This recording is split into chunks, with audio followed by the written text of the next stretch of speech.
ಓಂ ನಮಃ ಶಿವಾಯ. ಭಾರತ್ ಮಾತಾ ಶಿವಶಕ್ತಿ ಅವತಾರ್ ಸತ್ಯ ಗೀತಾ ಮುರಳಿ. ಓಂ ಪಿತಾಶ್ರೀ ಶಿವ ತಂದೆಯ ನೆನಪಿದೆಯೇ? ಮುರಳಿಯ ದಿನಾಂಕ 7/3/2026. ಬೆಳಗಿನ ತರಗತಿ ರಿವೈಸ್ ಕೋರ್ಸ್ 19/10/1968. ಓಂ ನಮಃ ಶಿವಾಯ. ಪ್ರೀತಿಯ ಮಕ್ಕಳೇ, ಅನೇಕ ಬಾರಿ ನೀವು ಸ್ವರ್ಗದ ಸ್ಥಾಪನೆ ಮಾಡಿದ್ದೀರಿ. ಹಾಗಾಗಿ ಬುದ್ಧಿಯಲ್ಲಿ ನೆನಪಿರಬೇಕು ತಾನೆ.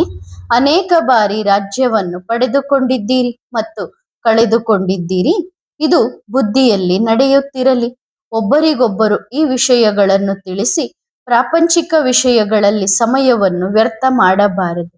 ತಂದೆಯನ್ನು ನೆನಪು ಮಾಡಿ ಸ್ವದರ್ಶನ ಚಕ್ರಧಾರಿಯಾಗಿರಿ. ಓಂ ನಮಃ ಶಿವಾಯ. ಮಧುರಾತಿ ಮಧುರ ಆತ್ಮಿಕ ಮಕ್ಕಳಿಗೆ ಆತ್ಮಿಕ ತಂದೆ ತಿಳಿಸುತ್ತಾರೆ, ನೀವು ಯಾವಾಗ ನಿಮ್ಮ ನಿಮ್ಮ ಹಳ್ಳಿಗಳಿಂದ ಹೊರಡುತ್ತೀರೋ ಆಗ ನಾವು ಶಿವ ಬಾಬಾರವರ ಪಾಠಶಾಲೆಗೆ ಹೋಗುತ್ತಿದ್ದೇವೆ ಎಂದು ಬುದ್ಧಿಯಲ್ಲಿ ಇರುತ್ತದೆ.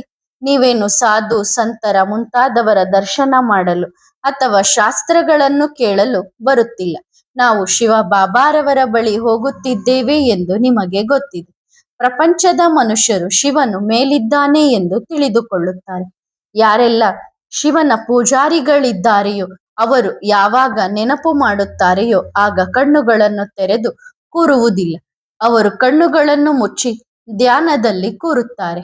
ನೋಡಿರುವಂತಹ ಶಿವಲಿಂಗದ ನೆನಪಿನಲ್ಲಿ ಕೂರುತ್ತಾರೆ.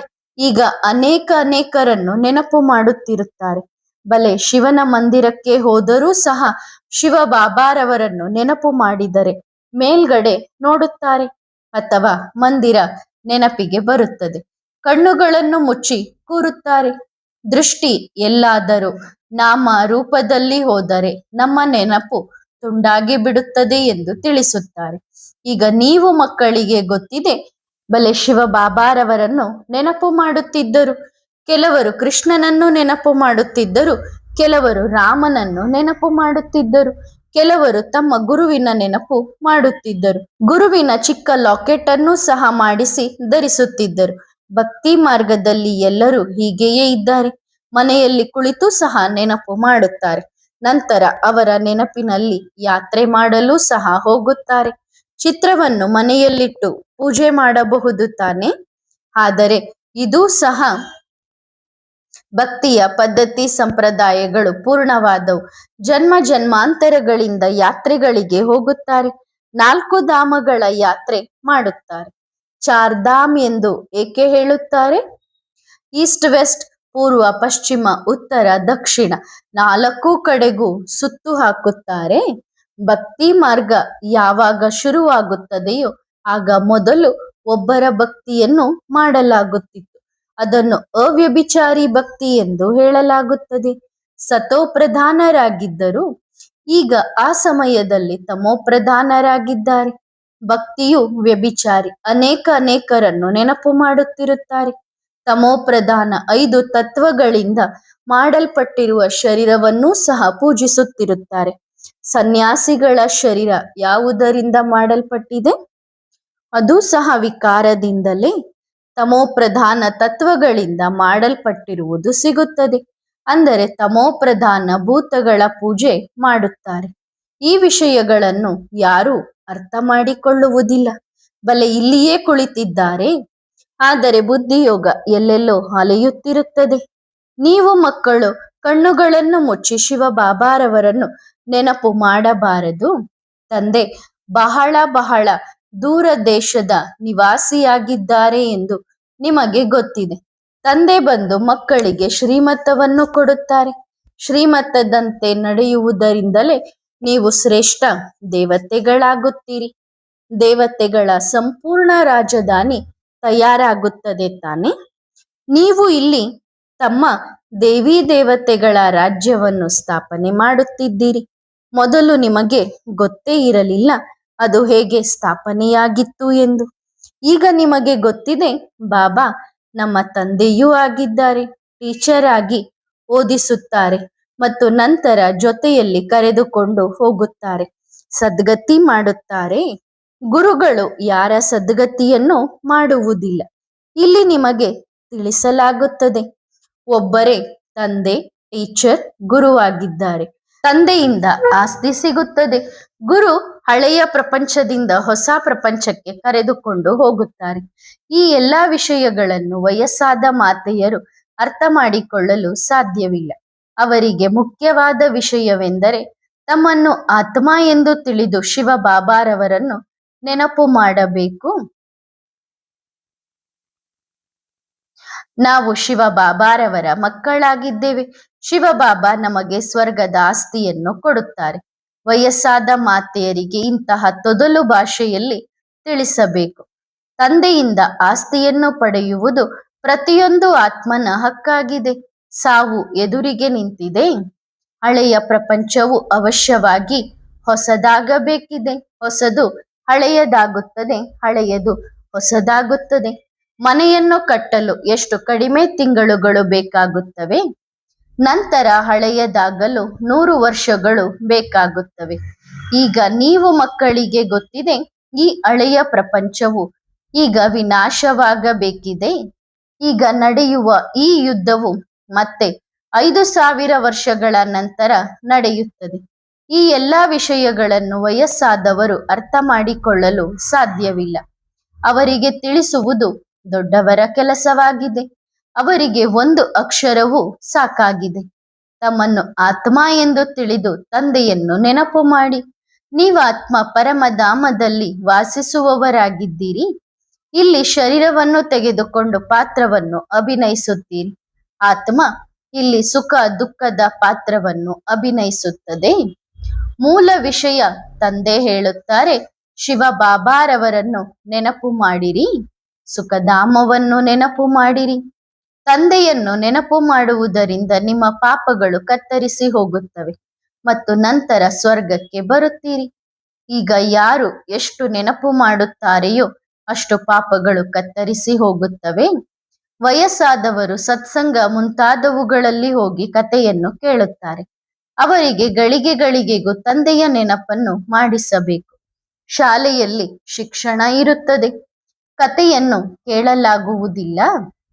ಭಕ್ತಿ ಮಾರ್ಗದಲ್ಲಿ ನೀವು ಇಂತಹ ಬಹಳಷ್ಟು ಕಥೆಗಳು ಮುಂತಾದವುಗಳನ್ನು ಕೇಳಿದ್ದೀರಿ, ಆದರೆ ಅದರಿಂದ ಯಾವುದೇ ಲಾಭವಿಲ್ಲ. ಚೀಚಿ ಪ್ರಪಂಚದಿಂದ ಹೊಸ ಪ್ರಪಂಚಕ್ಕೆ ಹೋಗಲು ಸಾಧ್ಯವಿಲ್ಲ.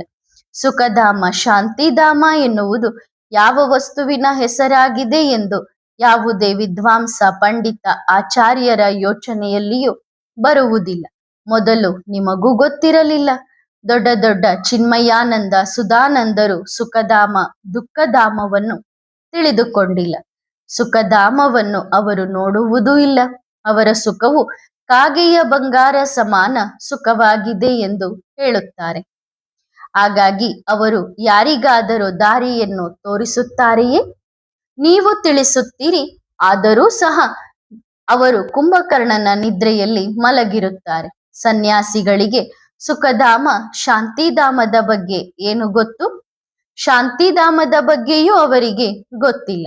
ನಾವು ಬ್ರಹ್ಮಾಂಡದಲ್ಲಿ ಲೀನವಾಗುತ್ತೇವೆ ಎಂದು ಅವರು ಹೇಳುತ್ತಾರೆ. ಸುಖದ ಬಗ್ಗೆಯೂ ಅವರಿಗೆ ಗೊತ್ತಿಲ್ಲ. ತಂದೆ ಹೇಳುತ್ತಾರೆ, ಜನರು ಶಾಂತಿ ದೇವ ಎಂದು ಕರೆಯುತ್ತಾರೆ, ಆದರೆ ಶಾಂತಿ ಎಂದು ಯಾವ ವಸ್ತುವಿನ ಹೆಸರಾಗಿದೆ ಎನ್ನುವುದೇ ಅವರಿಗೆ ಗೊತ್ತಿಲ್ಲ. ಏನು ತಿಳಿದುಕೊಂಡಿಲ್ಲ. ರಚಯಿತ ತಂದೆಯನ್ನಾಗಲಿ ಅಥವಾ ರಚನೆಯನ್ನಾಗಲಿ ತಿಳಿದುಕೊಂಡಿಲ್ಲ. ರಚಯಿತ ರಚನೆಯ ಬಗ್ಗೆ ಕೇಳಿದರೆ ಗೊತ್ತಿಲ್ಲ ಗೊತ್ತಿಲ್ಲ ಎಂದು ಹೇಳುತ್ತಾರೆ. ಮೊದಲು ನಿಮಗೂ ಗೊತ್ತಿರಲಿಲ್ಲ. ಭಕ್ತಿ ಮಾರ್ಗವನ್ನು ಚೆನ್ನಾಗಿ ತಿಳಿದುಕೊಂಡಿದ್ದೀರಿ. ಮನೆಯಲ್ಲಿಯೂ ಬಹಳಷ್ಟು ಜನರ ಬಳಿ ಮೂರ್ತಿಗಳಿರುತ್ತವೆ. ವಸ್ತು ಅದೇ ಆಗಿದೆ. ಕೆಲವು ಪತಿಯರು ಸಹ ಪತ್ನಿಗೆ ಹೇಳುತ್ತಾರೆ, ನೀನು ಮನೆಯಲ್ಲಿಯೇ ಕುಳಿತು ಮೂರ್ತಿಯ ಪೂಜೆ ಮಾಡು, ಹೊರಗಡೆ ಏಕೆ ಅಲೆದಾಡಲು ಹೋಗುತ್ತೀಯ? ಆದರೆ ಅವರ ಭಾವನೆ ಇರುತ್ತದೆ. ಈಗ ನಿಮಗೆ ಅರ್ಥವಾಗುತ್ತದೆ. ತೀರ್ಥಯಾತ್ರೆ ಮಾಡುವುದು ಎಂದರೆ ಭಕ್ತಿ ಮಾರ್ಗದಲ್ಲಿ ಅಲೆದಾಡುವುದಾಗಿದೆ. ಅನೇಕ ಬಾರಿ, ಲೆಕ್ಕವಿಲ್ಲದಷ್ಟು ಬಾರಿ ನೀವು 84 ಜನ್ಮಗಳ ಚಕ್ರವನ್ನು ಸುತ್ತು ಹಾಕಿದ್ದೀರಿ. ಸತ್ಯಯುಗ ತ್ರೇತಾಯುಗದಲ್ಲಿ ಯಾವುದೇ ಯಾತ್ರೆ ಇರುವುದಿಲ್ಲ. ಅಲ್ಲಿ ಯಾವುದೇ ಮಂದಿರ ಮುಂತಾದವು ಇರುವುದೇ ಇಲ್ಲ. ಈ ಯಾತ್ರೆಗಳು ಮುಂತಾದವೆಲ್ಲವೂ ಭಕ್ತಿ ಮಾರ್ಗದಲ್ಲಿಯೇ ಇರುತ್ತವೆ.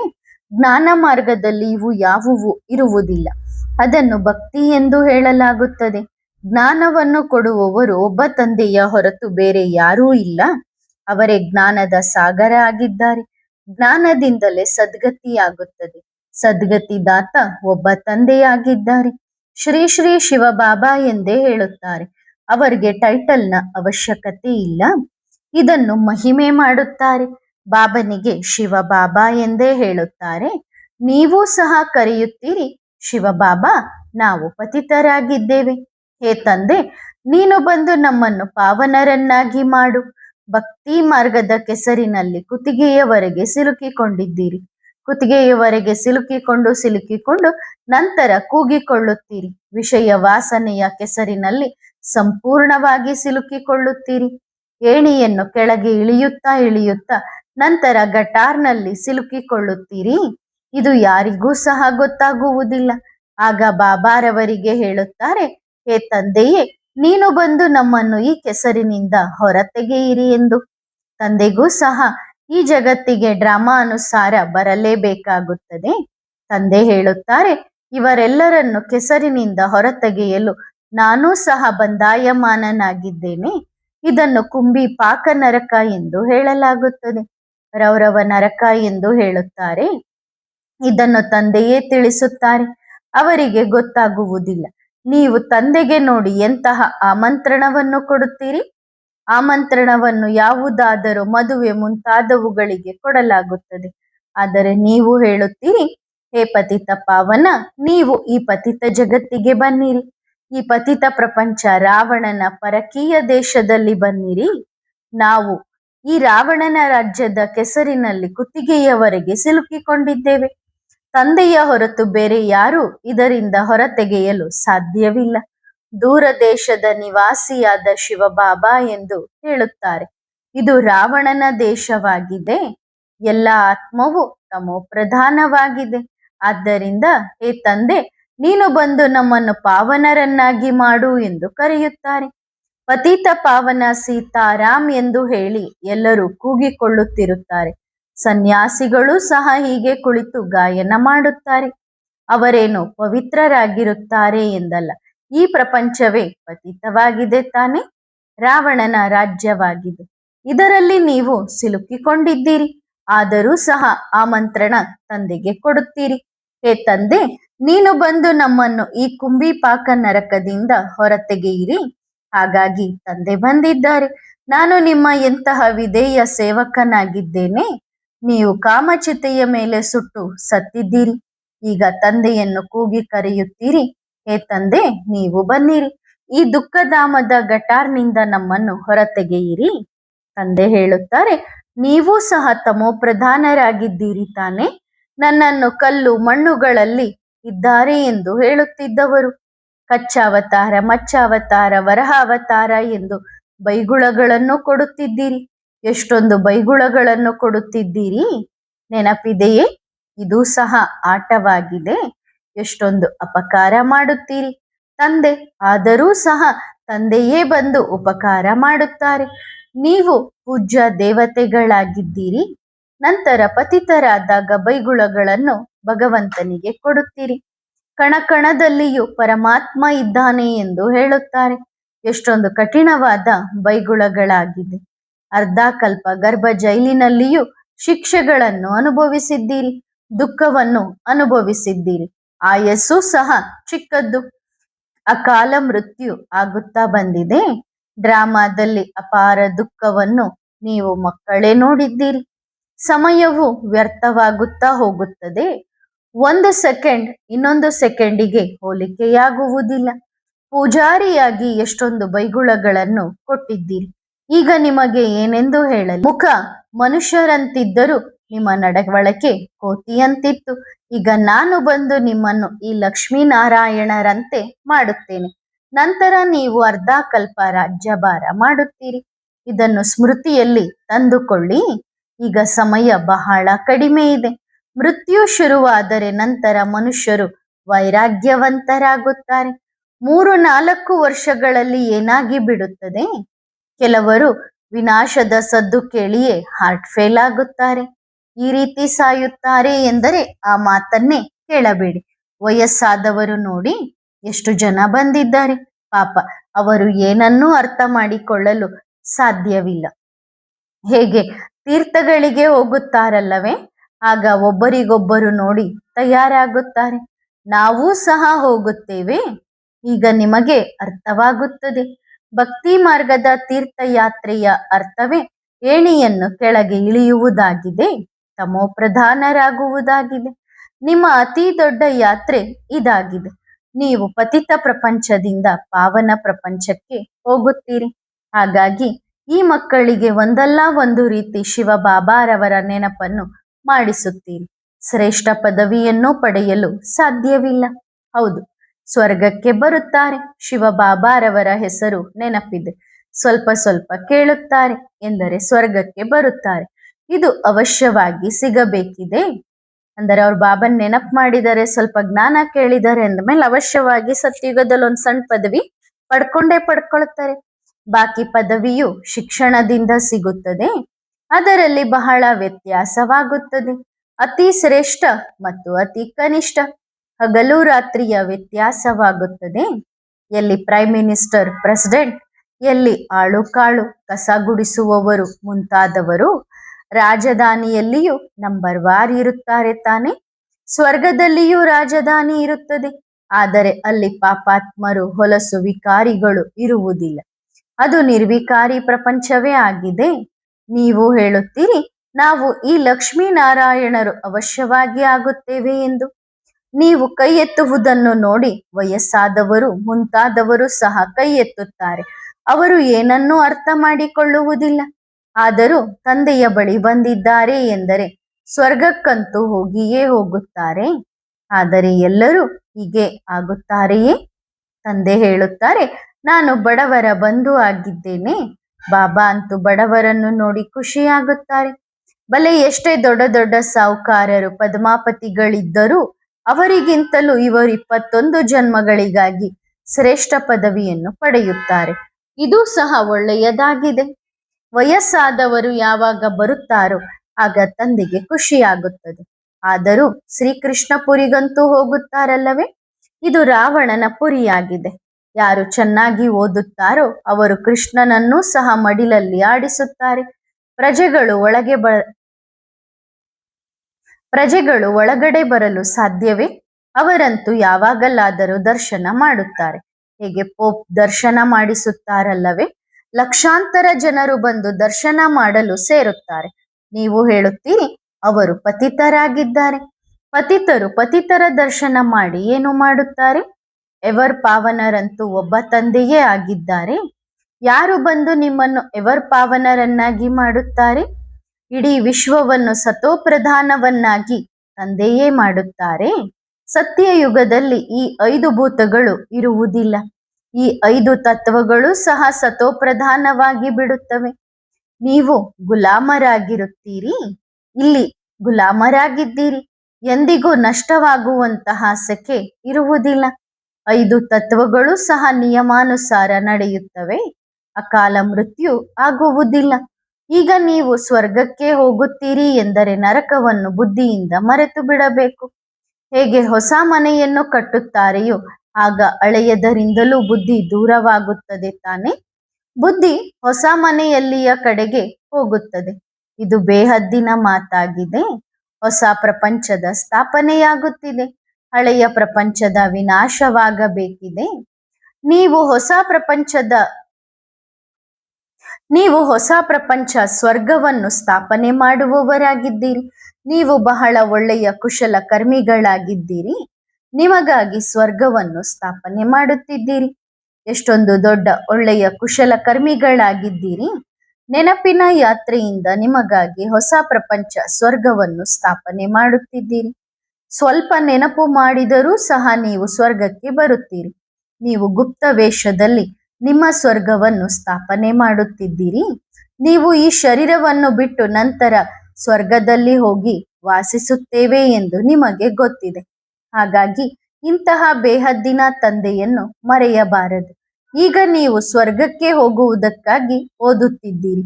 ನಿಮ್ಮ ರಾಜಧಾನಿಯನ್ನು ಸ್ಥಾಪನೆ ಮಾಡಲು ಪರಿಶ್ರಮ ಪಡುತ್ತಿದ್ದೀರಿ. ಈ ರಾವಣನ ರಾಜಧಾನಿಯೇ ವಿನಾಶವಾಗಬೇಕಿದೆ. ನೀವು ಹೇಳುತ್ತೀರಿ, ನಾವು ಶ್ರೀಮತದಂತೆ ಸ್ವರ್ಗವನ್ನು ಸ್ಥಾಪನೆ ಮಾಡುತ್ತಿದ್ದೇವೆ. ಒಳಗಡೆ ಎಷ್ಟೊಂದು ಖುಷಿ ಇರಬೇಕು. ನಾವು ಈ ಸ್ವರ್ಗವನ್ನು ಅನೇಕ ಬಾರಿ ಸ್ಥಾಪನೆ ಮಾಡಿದ್ದೇವೆ. ನಾವು ಆ ಸ್ವರ್ಗದಲ್ಲಿ ನಮ್ಮ ರಾಜ್ಯವನ್ನು ಪಡೆದುಕೊಂಡಿದ್ದೇವೆ ಮತ್ತು ನಂತರ ಕಳೆದುಕೊಂಡಿದ್ದೇವೆ. ಇದನ್ನೂ ಸಹ ನೆನಪು ಮಾಡಿದರೆ ಬಹಳ ಒಳ್ಳೆಯದು. ನಾವು ಸ್ವರ್ಗದ ಮಾಲೀಕರಾಗಿದ್ದೆವು. ತಂದೆ ನಮ್ಮನ್ನು ಹೀಗೆ ಮಾಡಿದ್ದರು. ತಂದೆಯನ್ನು ನೆನಪು ಮಾಡಿದರೂ ಸಹ ನಿಮ್ಮ ಪಾಪಗಳು ಭಸ್ಮವಾಗುತ್ತವೆ. ಎಷ್ಟೊಂದು ಸಹಜ ರೀತಿಯಿಂದ ನೀವು ಸ್ವರ್ಗವನ್ನು ಸ್ಥಾಪನೆ ಮಾಡುತ್ತೀರಿ. ಏನಾದರೂ ಮಣ್ಣು, ಇಟ್ಟಿಗೆ ಮುಂತಾದವುಗಳನ್ನು ಎತ್ತಬೇಕಾಗುತ್ತದೆಯೇ? ಏನೂ ಇಲ್ಲ. ಶಿವಬಾಬಾ ಬ್ರಹ್ಮಾರವರ ಮೂಲಕ ಹೊಸ ಪ್ರಪಂಚದ ಸ್ಥಾಪನೆ ಮಾಡುತ್ತಿದ್ದಾರೆ. ಹಳೆಯ ಪ್ರಪಂಚದ ವಿನಾಶಕ್ಕಾಗಿ ಎಷ್ಟೊಂದು ವಸ್ತುಗಳು ಹೊರಬರುತ್ತಿರುತ್ತವೆ. ಪ್ರಾಕೃತಿಕ ವಿಕೋಪಗಳು, ಮಿಸೈಲ್ಗಳು ಮುಂತಾದವುಗಳ ಮೂಲಕ ಇಡೀ ಹಳೆಯ ಪ್ರಪಂಚವೇ ಮುಕ್ತಾಯವಾಗುತ್ತದೆ. ಈಗ ತಂದೆ ಬಂದಿದ್ದಾರೆ ನಮಗೆ ಶ್ರೇಷ್ಠ ಮತವನ್ನು ಕೊಡಲು, ಶ್ರೇಷ್ಠ ಸ್ವರ್ಗದ ಸ್ಥಾಪನೆ ಮಾಡಲು. ಅದರಲ್ಲಿ ನಂತರ ನಾವು ಪವಿತ್ರ ದೇವತೆಗಳೇ ರಾಜ್ಯಭಾರ ಮಾಡುತ್ತೇವೆ. ಅನೇಕ ಬಾರಿ ನೀವು ಇದನ್ನು ಸ್ಥಾಪನೆ ಮಾಡಿದ್ದೀರಿ. ಹಾಗಾಗಿ ಬುದ್ಧಿಯಲ್ಲಿ ನೆನಪಿರಬೇಕು ತಾನೆ. ಅನೇಕ ಬಾರಿ ರಾಜ್ಯವನ್ನು ಪಡೆದುಕೊಂಡಿದ್ದೀರಿ ಮತ್ತು ರಾಜ್ಯವನ್ನು ಕಳೆದುಕೊಂಡಿದ್ದೀರಿ. ಇದೇ ಬುದ್ಧಿಯಲ್ಲಿ ನಡೆಯುತ್ತಿರಲಿ. ಒಬ್ಬರಿಗೊಬ್ಬರು ಈ ವಿಷಯಗಳನ್ನು ತಿಳಿಸಿ ಜಗತ್ತಿನ ಮಾತುಗಳಲ್ಲಿ ತಮ್ಮ ಸಮಯವನ್ನು ವ್ಯರ್ಥ ಮಾಡಬಾರದು. ತಂದೆಯನ್ನು ನೆನಪು ಮಾಡಿ ಸ್ವದರ್ಶನ ಚಕ್ರಧಾರಿಗಳಾಗಿರಿ. ಇಲ್ಲಿ ಮಕ್ಕಳು ಚೆನ್ನಾಗಿ ಕೇಳಿ ನಂತರ ಮನೆಗೆ ಹೋಗಿ ಮೆಲುಕು ಹಾಕಬೇಕು, ಸ್ಮರಣೆ ಮಾಡಬೇಕು. ಬಾಬಾ ಏನು ತಿಳಿಸಿದರು ಎಂದು ನೆನಪು ಮಾಡಬೇಕು. ಶಿವಬಾಬಾ ಮತ್ತು ಆಸ್ತಿಯನ್ನು ಅವಶ್ಯವಾಗಿ ನೆನಪು ಮಾಡಬೇಕು. ತಂದೆ ಅಂಗೈಯಲ್ಲಿ ಸ್ವರ್ಗವನ್ನು ತಂದಿದ್ದಾರೆ ಅಂದ ಮೇಲೆ ಮಕ್ಕಳು ಅವಶ್ಯವಾಗಿ ಪವಿತ್ರರೂ ಸಹ ಆಗಬೇಕು. ಪವಿತ್ರರಾಗದಿದ್ದರೆ ಶಿಕ್ಷೆಯನ್ನು ಅನುಭವಿಸಬೇಕಾಗುತ್ತದೆ. ಬಹಳ ಚಿಕ್ಕ ಪದವಿಯನ್ನು ಪಡೆಯುತ್ತೀರಿ. ಸ್ವರ್ಗದಲ್ಲಿ ಶ್ರೇಷ್ಠ ಪದವಿಯನ್ನು ಪಡೆಯಬೇಕೆಂದರೆ ಚೆನ್ನಾಗಿ ಧಾರಣೆ ಮಾಡಿಕೊಳ್ಳಿರಿ. ತಂದೆ ದಾರಿಯನ್ನು ಬಹಳ ಸಹಜವಾಗಿ ತಿಳಿಸುತ್ತಾರೆ. ಒಳ್ಳೆಯದು. Good morning. ವರದಾನ: ಪುಣ್ಯಾತ್ಮ ಭವ. ಸಂಪರ್ಕದ ಮೂಲಕ ಯಾರದ್ದೇ ಬಗ್ಗೆ ಶುಭ ಭಾವನೆಯ ಬದಲಾಗಿ ಬೇರೆ ಯಾವುದೇ ಭಾವನೆ ಇದ್ದರೆ ಪಾಪದ ಖಾತೆ ಜಮಾ ಆಗುತ್ತದೆ. ಏಕೆಂದರೆ ಇದು ಸಹ ದುಃಖ ಕೊಡುವುದಾಗಿದೆ. ಶುಭ ಭಾವನೆಯು ಪುಣ್ಯದ ಖಾತೆಯನ್ನು ಹೆಚ್ಚಿಸುತ್ತದೆ. ವ್ಯರ್ಥ ಭಾವನೆ, ಈರ್ಷ್ಯೆ ಅಥವಾ ದ್ವೇಷದ ಭಾವನೆಯು ಪಾಪದ ಖಾತೆಯನ್ನು ಹೆಚ್ಚಿಸುತ್ತದೆ. ಬೇರೆ ಯಾವುದೇ ಆತ್ಮಗಳ ಬಗ್ಗೆ ವ್ಯರ್ಥ ನುಡಿಗಳು ಸಹ ಪಾಪದ ಖಾತೆಯಲ್ಲಿ ಜಮಾ ಆಗುತ್ತದೆ. ಬ್ರಾಹ್ಮಣ ಜೀವನದ ಮರ್ಯಾದೆಗಳನ್ನು ಸದಾ ಎದುರಿಗಿಟ್ಟುಕೊಂಡು ಪುಣ್ಯಾತ್ಮರಾಗಿರಿ. ಸದಾ ಪುಣ್ಯಾತ್ಮ ಭವ ಎಂಬ ವರದಾನವನ್ನು ಪಡೆದುಕೊಳ್ಳಿ. ಸದಾ ಭಾವ ಮತ್ತು ಭಾವನೆಯನ್ನು ಶ್ರೇಷ್ಠವಾಗಿಟ್ಟುಕೊಂಡರೆ ಸದಾ ಪುಣ್ಯಾತ್ಮರಾಗುತ್ತೀರಿ. ಒಳ್ಳೆಯದು. ಓಂ ನಮಃ ಶಿವಾಯ.